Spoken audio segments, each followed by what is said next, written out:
అసలు పరిచయమే లేని వ్యక్తి కోసం ఇదంతా ఏంటి? పిచ్చి కాకపోతే. పిచ్చా?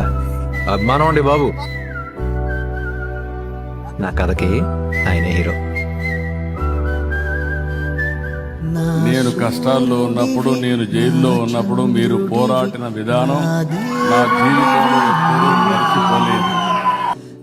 ఎన్ని జన్మలెత్తి మళ్ళీ తెలుగు వాడుగానే పుట్టాలనుకుంటున్నా, ఈ జాతికి సేవ చేయాలని ఆలోచిస్తున్నాను.